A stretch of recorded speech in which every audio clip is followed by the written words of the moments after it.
최근에 인구 문제를 좀 많이 다뤄드리는데요. 지난주 소통 시간에는 또 고령화와 관련된 문제에 대해서 이야기를 나눴습니다. 고령화만큼이나 또 사회적인 문제가 되는 부분, 바로 저출산인데요. 오늘 토마토 인터뷰 소통에서는 이 문제에 대한 자세한 이야기 들어보겠습니다.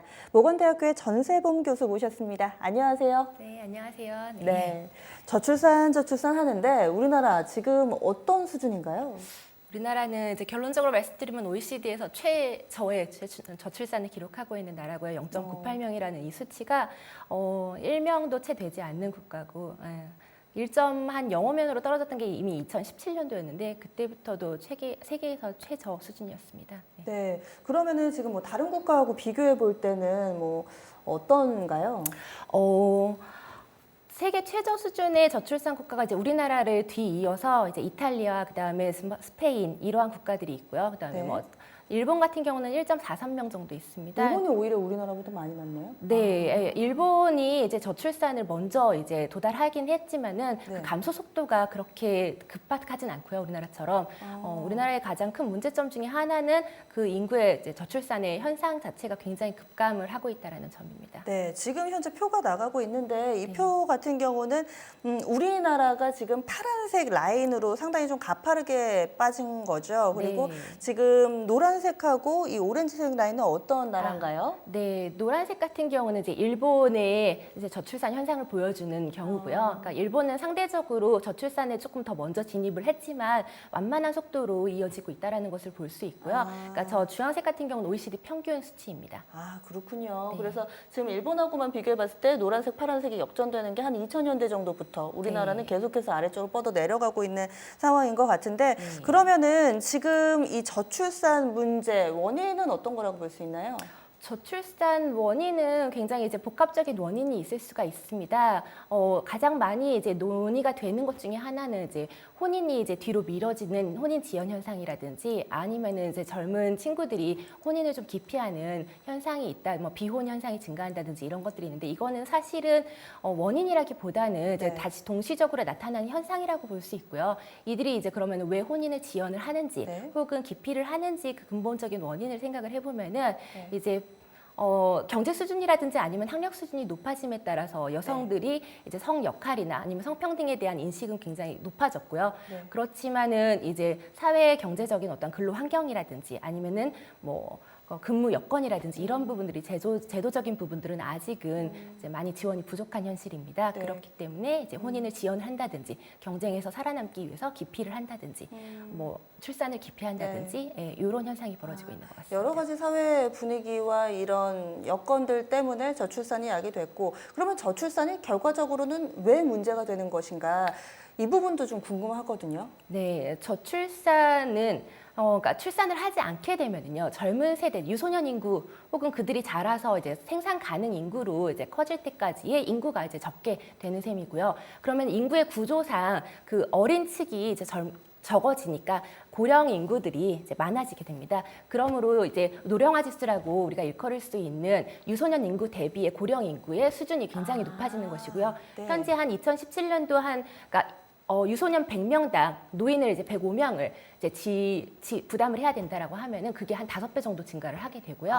그 다음에 이제 부양비 역시 지금 네. 현재 수준보다 한 2.5배 정도 증가하게 되는 양상이 이야기가 되기 때문에 공적연금을 뭐 이렇게 뭐 재정 부분에 있어서도 악화가 우려가 되고 기금이 빨리 고갈이 된다든지 여러 가지 문제점들이 예상이 됩니다. 아, 그렇군요.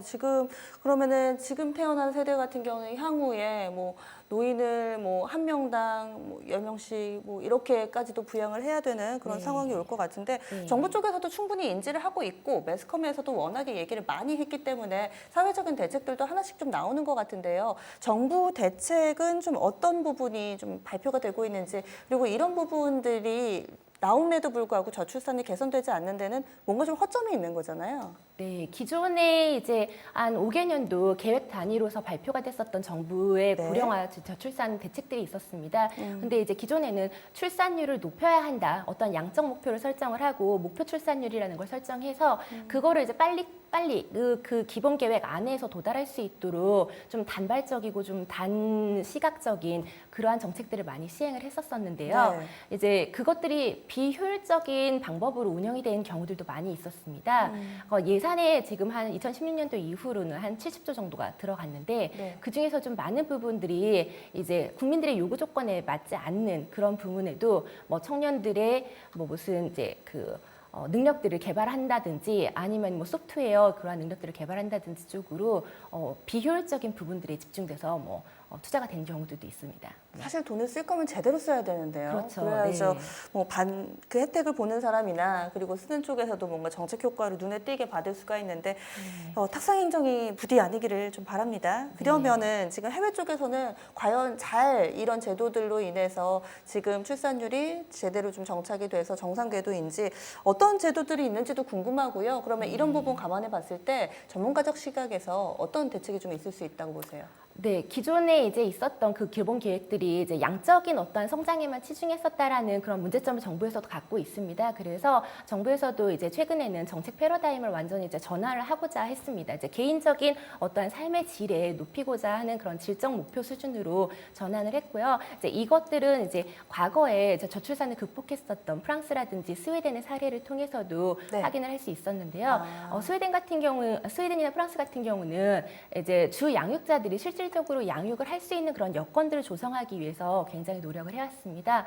남성의 육아휴직 제도를 세계 최초로 도입을 하기도 했고요. 스웨덴 같은 경우는 혹은 이제 2016년 이후로는 남성들의 이제 의무 휴직 기간 자체를 이제 90일 정도로 여성하고 동일한 수준으로 맞췄고 이제 또 이러한 제도들이 실질적으로 잘 운영이 될 수 있도록 일정 규모 수준의 이상의 사업장들에게는 성평등 노력들을 이제 보고를 하도록 했습니다. 그러면은 출산을 하면은 신청을 해서 쉬는 게 아니라 꼭 쉬어야 되는 거예요, 90일을?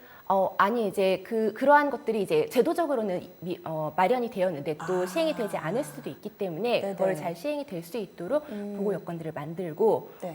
그러한 부분뿐만 아니라 이제 양육을 할 수 있는 여건 그다음에 또 주거의 안정성을 이제 보장할 수 있는 지원할 수 있는 그러한 네. 뭐 주택 보조금을 부담을 한다든지 지원을 한다든지 네. 아니면 거주세를 경감을 시켜준다든지 하는 한 두 가지 정도 측면에서 또 지원책을 마련하고 있었습니다. 방금 전에 말씀해 주신 것도 스웨덴 쪽인가요? 스웨덴하고 프랑스하고 네, 네. 다. 네. 그러면은 우리나라도 좀 이런 부분이 도입돼야 할까요? 어떤 대책이 있을 수 있을까요? 우리나라 역시 이제 개인의 어떤 삶의 질을 약간 이제 너무 추상적이고 포괄적이긴 하지만은 네. 개인들이 왜 이렇게 삶의 질이 저하가 우려가 되는지를 생각을 해볼 때 경쟁 상황에서 이제 뒤처지지 않게끔 어떠한 이제 그 경력 단절이라든지 아니면은 불이익을 최소화할 수 있도록 이러한 아까 말씀드린 양육과 아니면은 보육과 관련된 마련된 정책들을 지원하는 것이 필요하다고 생각됩니다. 네, 알겠습니다. 오늘 자세한 말씀 고맙습니다.